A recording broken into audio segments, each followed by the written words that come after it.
Jay Bryan can't be with us this week, but we're joined by the other half of our dynamic duo. Colin Read is the chair of the Department of Economics and Finance at SUNY Plattsburgh, a Clinton County legislator, business owner, and a columnist for the Plattsburgh Press-Republican. Let's begin with the budget deal up top. Taping midweek, lawmakers passed it just under the wire. The new fiscal year starting on Wednesday. A lot of details still trickling out this week. The $142 billion budget does include at least some of the big policy items that Governor Cuomo was insisting be part of the budget deal, including ethics reform. Lawmakers must report outside income over $1,000. Lawyers have to name their big clients. And lawmakers are going to have to start using a card to prove that they are in Albany on days when they claim their $172 in food and travel expenses. But many other big items the governor really wanted got set aside to be taken up separately. So let's begin with the budget deal. Hammered out, passed, right down to the wire as usual. Fifth straight year that they've passed a budget in Albany, but they did pass it on time, barely. A lot of things taken out at the last minute. No minimum wage and no property tax relief, which I think surprised a number of people because the governor and so many of the key players said those were going to be in this budget deal. It also seems like the governor had backed off a little bit on education reform, but I think that as far as the minimum wage goes, I think it is something that we really ought to think about. The Massachusetts legislature just passed a state earned income tax credit that greatly expands the support for the working class people, the exact group that the minimum wage is designed to help, but I think in a much more effective way without at the same time hurting the small businesses. Of course, the Targets and the Walmarts of the world are somewhat immune to this. Often we think this is primarily hurting these big box stores, but they've recognized the market is tight, that they're going to have to up the wage anyway relatively soon. Maybe get a little bit ahead of that on that in the PR department instead of having being forced to. So it really doesn't affect them all that much. But I think there's really better ways that we could sit back and address the problem of income for the working poor. The governor, of course, wanted $10.50 an hour. He wanted that to be the level for statewide, $11.50 an hour in New York City. A number of lawmakers, especially Republicans from the North Country, say that we're still phasing in the minimum wage increase that the legislature passed 2-3 years ago, and it has one more step to go up to $9 an hour at the end of the year, and they're saying let that sink in before you immediately take these next steps to raise it another $1.50 an hour. That's right, and it also had a provision, I think, to move restaurant workers up a little bit. Whereas, as we know, most of their income, for at least the better restaurants, is made up primarily in tips. Mm-hmm. So really, there's ways we could think through this rather than just take that easy prescription of raising the minimum wage. I'm just not sure that is solving the problem they're identifying. We hear so much that it hurts small business, that they're the ones who will really feel this and be hurt by this. You obviously are a small businessman. Do you hear from other small businessmen that these wage increases coming right on the heels of one another really do impact them and hurt them? It certainly does. For that smallest of business, wage costs for those operations are a half of their total expenses. Every few $1,000s that they have to pay in wages because of an increase in the minimum wage of $1.50 an hour really is a few $1,000s that proprietor can no longer take home. It's really coming out of their pocket. There's just not any capacity right now to simply pass those prices on. These small businesses, especially in places, in rural areas in this country, are just really hanging on by the skin of their teeth in many respects. And then if they increase their minimum wage, their other workers who they're already paying a little more probably would have to get a boost in their pay as well. You mentioned the tipped workers, the service workers. That was separate this year, and that did get approved and will go into effect at the end of the year. The governor and the labor commissioner deciding that that will get raised, that the workers who were making $5 an hour will now get $7.50 an hour. That's what I understand. And in addition to their tips. And for restaurants, is that pretty staggering to suddenly have to pay $2.50 more an hour for I think so. You look at, say, 2,000 hours for a work year, and for staff, $250, that's $20,000 of additional expenses they might have to pay over a year. Is quite substantial. The Speaker of the Assembly, Carl Hastie, wanted to go even more. He was looking at $12.60 an hour statewide through the end of 2019, and even more in New York City. He was really insisting on that, but again, it looks like all of that has been set aside, and it looks as if they'll tangle over this in the weeks to come now that they have the budget deal settled. I hope so, and I certainly sympathize, but really we're making a public policy decision on upping that minimum wage to help a group that really needs it. But we're putting that on the backs of just the slimmest margin of society, those small business owners that are just barely hanging on. Everybody on one side or other of that line will do just fine with this. But I really do believe this is a good public policy move, but we should figure out a way to distribute those costs over the broader society if truly we believe this is a value we want to promote. And one of the other big policy items that got set aside, the governor made such a big deal about his tax credit. The $1.7 billion, setting that money aside for homeowners who are really feeling the effects of property taxes, high property taxes in New York, and cutting them checks, rebate checks of probably averaging about $1,000. Looks like that got set aside completely. The Senate didn't exactly want that. They were looking at more of the STAR rebate program, going through that and issuing checks to homeowners. Same goal, to cut property tax for people earning under $250,000 a year. But that looks like another item that, at least for now, wasn't part of the budget deal, and they'll take that up later. Right, and I don't know where the $1,000 came from. I know that that's the number that was often quoted, but if you look at the number of households, ownership households and the vast majority of them are going to be on households under $250,000, and divide that into the $1.5 billion, I was getting much less than the actual rebates that they would be. So whether it really makes a difference for an individual or not is kind of beyond for debate, but it certainly was one of the big policy positions he was taking.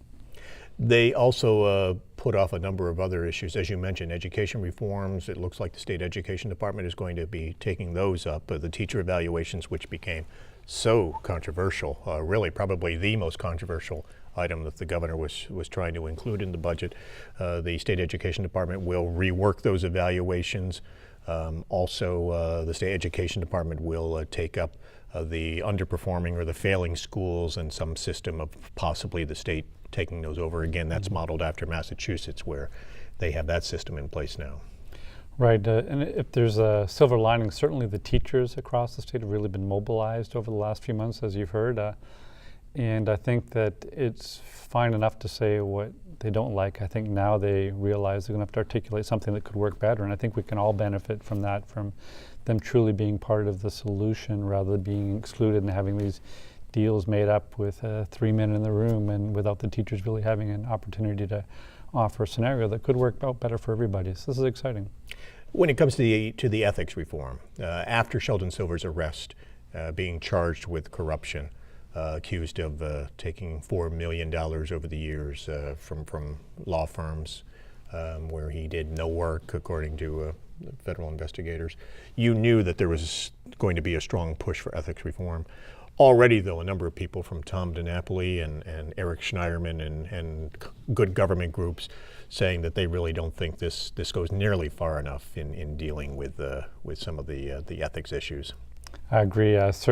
Even the initial proposal was probably half of what needs to be done, and of course it was backed off sufficiently from there as well. So it really is relatively feckless given what we're trying to work through as a state right now.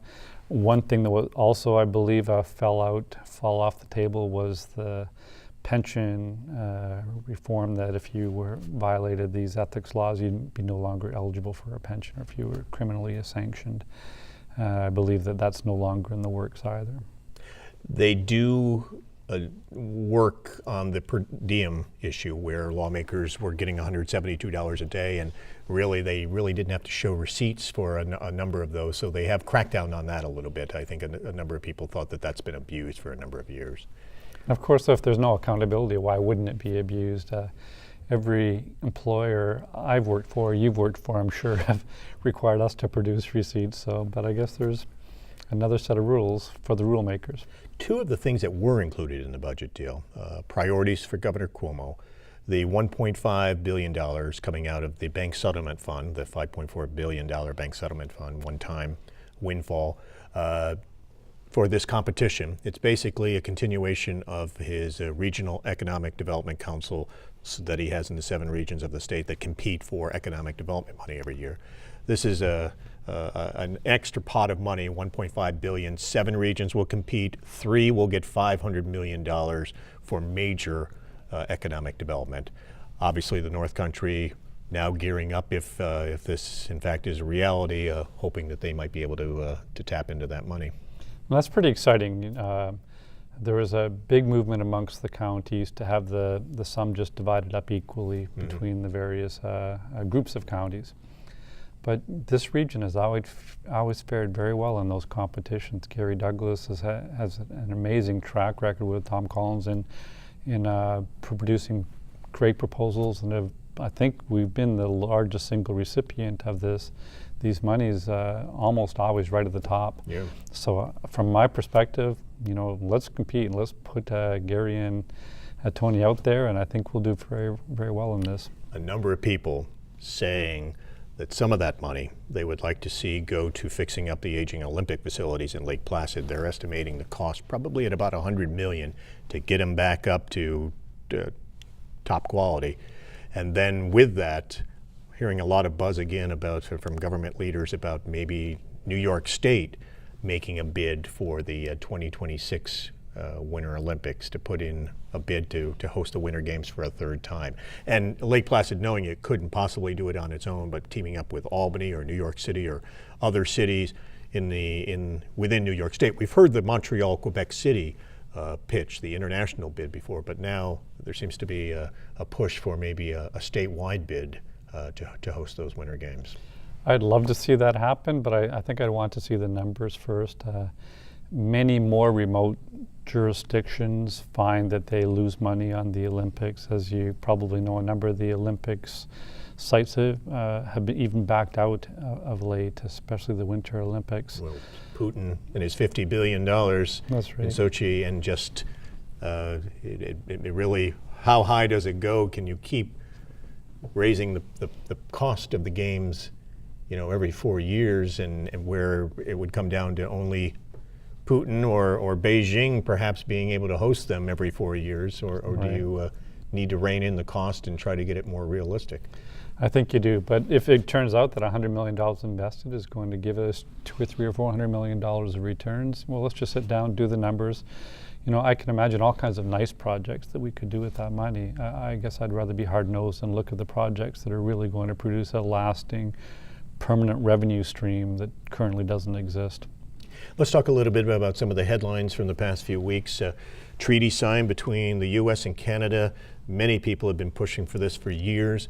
It moves the customs agents, allows them on both sides of the border.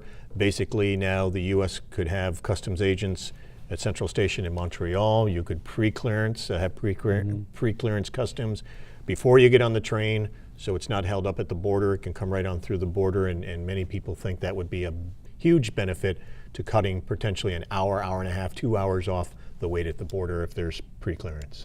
That's very exciting, but I think just the gesture of actually sitting down and trying to figure if we could manage that joint border between the 2 friendliest and largest trading partners in the world, I think the symbolism is very important. But I just see this as the tip of the iceberg. I'd like to eventually see a number of people have talked about creating a secure zone around the entire U.S. and Canada, but keeping that one border between U.S. and Canada relatively free for people to move back and forth, and of course commerce, which we've made great inroads in that as well. But this is very exciting. The people are talking, the 2 nations are talking together. A congressional delegation was just up a couple of weeks ago inquiring about what makes our border different than the southern border, and once they spoke with some people in this area, I think it was obvious to them this really is something we treasure here. Lily Stefanik, Congresswoman Stefanik, saying she's fully behind this and will do everything she can to make the agreement a reality. Bill Owens, who just stepped down in January as congressman, worked for a number of years to get this, not only for the pre-clearance of the Amtrak passengers, but also for the sharing of border facilities. He pointed to Churubusco, where the U.S. spent millions of dollars to upgrade its facility, and almost at the same time, Canada decided to close its side, and that this may be the future of the U.S. and Canada sharing facilities. Same thing with Messina. On this end, the New York side of the international bridge, bringing Canadian customs over because it is so crowded and cramped on the the Cornwall end, that Canadian Customs would be actually in the state of New York, and that they see that this could be a true benefit to, as you say, the importance of having people and business and commerce flowing freely across the border. Very exciting. Some of the other stories going on here locally this month in Canada, we're seeing a number of major chains closing. Target going out of business quickly. They're estimating that by mid-May, all the Target stores, 133, will be closed in Canada. People on this side of the border in Plattsburgh aren't necessarily sorry to see that because they get so many Canadians coming down. They did before Target moved into Canada to visit the Target store in Plattsburgh, and they thought that maybe they would suffer and see a loss, but Target just never seemed to catch hold in Canada, and it seems they ran up huge losses within the first couple of years and never could recover from that. I think they got more competition of the types of stores that Target aims for. They're aiming slightly above the Walmart experience, and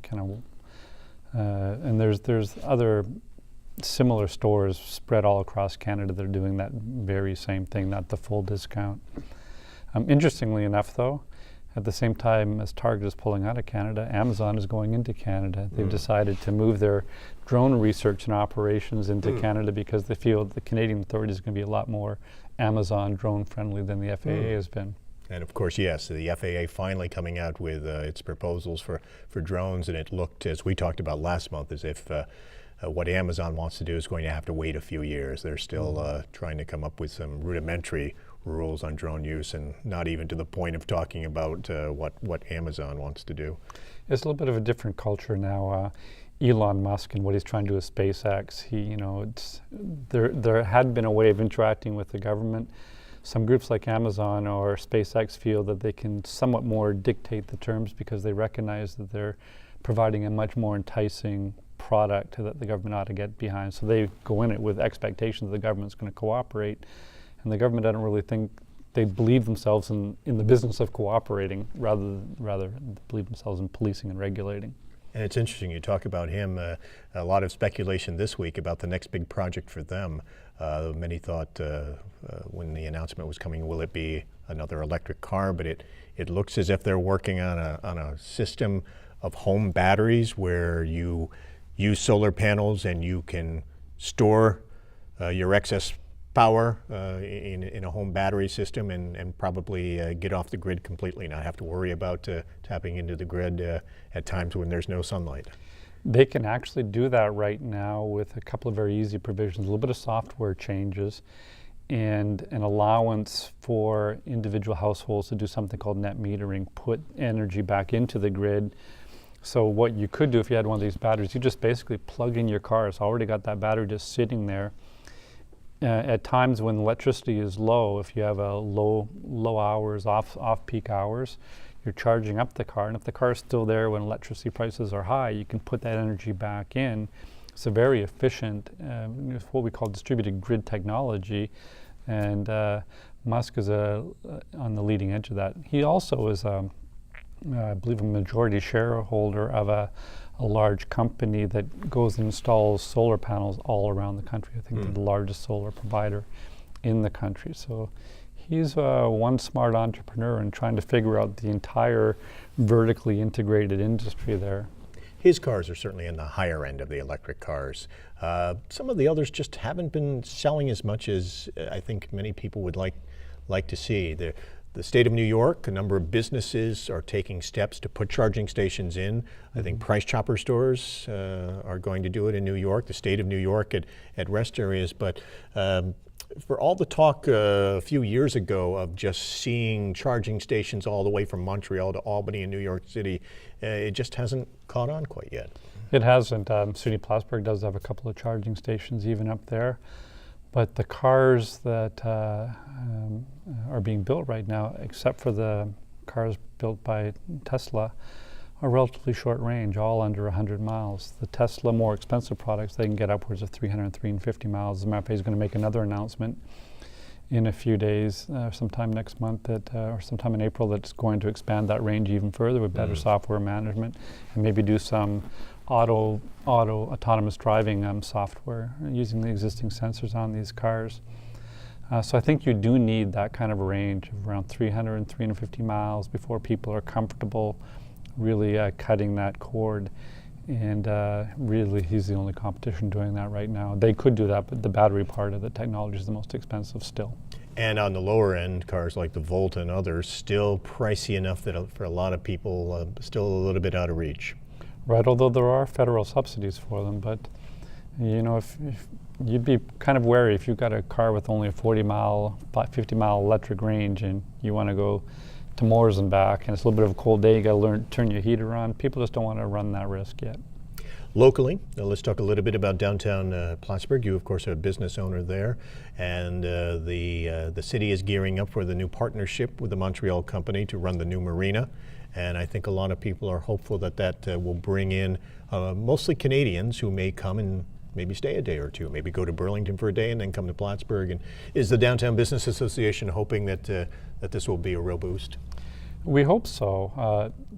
One of the aspects of their bid, I think, was they bring people in from all over the place, then sending them out on boats. I believe they also can help crew the boats and all those sorts of things as well. So the unfortunate aspect is if these people are kind of getting down to the dock and being sent on a boat, we're wondering how much time they could actually spend downtown. The yard is going to get them to come a little bit early or stay a little bit later after their excursion. This, ironically enough, might be very good for Burlington, for instance. If somebody wants to take that boat and the first stop they're going to make is Burlington, hang out there for a couple of days. So maybe we'd be better off having them operate in Burlington, having them, the visitors then come over here. But it's just more people coming into the town, more activities. So it's bound to do something for the downtown businesses. Our now is to convert it to positive profits. And the city now has the infamous lot back in its possession, the site where the hotel was going to be built 10 years ago. The city paid for a study that was done years ago to basically get the plot of land back. The developer never was able to follow through on the plans to build the hotel and conference center. And obviously, this is all developed just in the past week or two. So I guess now comes the point where the city decides what to do with that lot if it indeed is a site for development. The parking lot is there, ready and waiting. Do you think that a number of downtown business owners would still like to see a hotel there if the economics were there and there was a demand there to build a hotel? Oh, certainly. I think we'd all like to see that entire coast, right from the downtown right up to the Great Center, all turned around, developed in a much more useful way. I remember when we were talking about a hotel downtown a number of years ago, one of the most prominent developers in this region said he'd love to put a hotel in there the day the sewage treatment plant is moved, because he doesn't want half of the windows in his hotel looking over a sewage treatment plant. So I really don't know what you can do to beautify a sewage treatment plant. There's no real odor problem that I've ever detected. But there's some really valuable real estate that if we were to ever do it again, we obviously probably wouldn't do it the way it's been done in the past. So I'd like to, as a matter of fact, even see some federal money or some regional economic development money actually put into relocating a sewage treatment plant and then opening up all that real estate and all that opportunity for commerce. That has been talked about for a number of years. The city of Plattsburgh, the town of Plattsburgh, possibly a joint sewage treatment plant, and getting it off the waterfront, like you said. I guess for many people, it's a visual eyesore that would be hard to overcome. That's right. And just briefly before we go, the stock market taping midweek again, had a gangbuster of a day and then an off day, up and down. Interesting thing, oil prices, seeing them dropping back down a little bit, and we keep hearing about this double bottom. And I guess a number of economists say that when the oil prices dip back down into the 40s and hit this double bottom, that may be a sign that in fact now you'll see the oil prices get back up in the $70, $80 range. Perhaps. It's we've talked about the dynamics of the market has changed fundamentally. To add to that, I think some of the uncertainty in the oil market right now is the negotiations with Iran that would allow them to start exporting a larger amount of oil. I think right now they're restricted by waiver only to about 250,000 barrels a day, and they've done in the past upwards of 1.5 million barrels a day. Now, 1 million barrels a day and a total world usage, I think somewhere around $60 million. Doesn't sound like all that much, but slight moves of that 60 million on one side or the other can really cause a whiplash effect on the price of oil, as some of the more marginal producers decide to not continue drilling or decide to continue drilling more.